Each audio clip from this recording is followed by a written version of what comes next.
6 nights a week.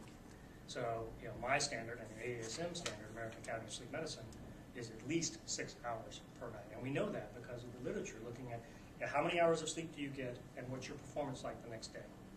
And there's a critical point, and it's about 6 to 6.5 hours, where you're about 85 to 90% of your function, brain function, your physical function, everything else. So it's not a linear relationship, how much sleep you get, how much recovery you get. It's exponential, and the first few hours are critical, but then you got to get at least that 5 or 6, and you got to get at least 3 REM cycles to really feel well rested. And I'll show you that. And what's normal sleep? And so I've even included that in today's lecture because that gets just kind of muddy. Nobody, we're so skewed in our perspective of what normal sleep is in the United States in 2010. As I'll show you, it's not what most of you think, and we'll show that. So that's the first slide. So how many hours of sleep do each of you get on average? Honestly, how many hours per night? 8. Okay, you're the rare exception. You're in less than 10% of the population gets 8 hours of sleep per night in the United States.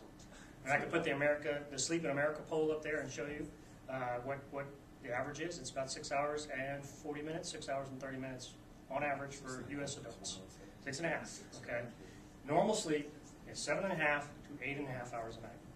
And if you look at what your body's sleep requirements are, if I took and put you in a cave or put you in any kind of environment where you don't have internet, you don't have TV, you just go to your natural sleep-wake rhythm, you will get about 8.5 hours, 8 hours of sleep per day.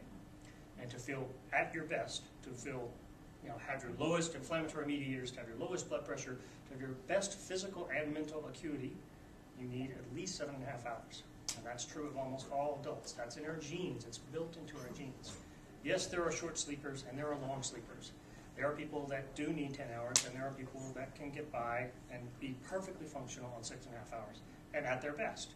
But they're the exceptions to the rule. And it's a bell-shaped curve, like everything. But it's pretty narrow, the bell shape. So the distribution of population, about 95% of all adults need between 7 and 8.5 hours of sleep. Okay? So the 5% that are outside that are rare. They're out there, and many of them are really high-performing people. If they can get by on 6.5 hours of sleep a night and be perfectly functional, the best that they can be, well, they're going to be doctors and lawyers and financiers, and they're going to be very productive people because they're usually very driven. And on the other end, if you've got somebody who requires 9 hours of sleep every night to be fully functional, if they don't get it, they're markedly impaired. And in our society, 9 hours of sleep is not accepted. I mean, you can't do that in most lifestyles, and most careers, and most jobs, and families. So, what we know is that if you go back 100 years in time and you look at sleep patterns in the United States, before the electric light bulb, or before TV, internet, or any of these other distractions, before we had a 24-hour society, we were much more a farming-based, agricultural-based economy and schedule. Half of all Americans were farmers 100 years ago, half, and lived in rural areas.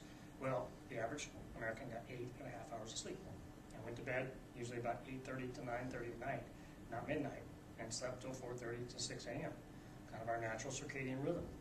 And in 100 years, 2 generations, we've cut out an hour and a half of sleep, an hour and a half. And most patients in these surveys, 4 out of 10 Americans complain of insomnia at least 1 or 2 nights a week. So trouble with sleeping, very frequent, very common. Chronic sleep deprivation, very common. 32% of Americans work some form of shift work now. So they're either working nights, weekends, they're on call, they're working casinos and doing shift work. That's a huge, 1/3 of our working population is working shift work. That's gigantic. And in a place like Reno, it's even higher. The power company, the casinos, the mining industry, they run 24/7 out there in those gold mines.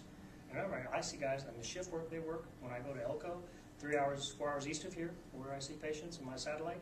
They are on the most horrific schedule you could possibly imagine.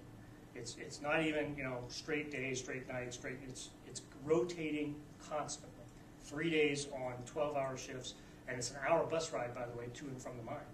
So it's a 14-hour shift, really. And thank God they take them out there by bus, otherwise they'd all be dead because they all have sleep apnea and they're all chronically sleep deprived.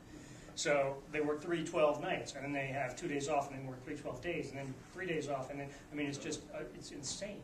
And so, needless to say, circadian rhythm disorders are rampant.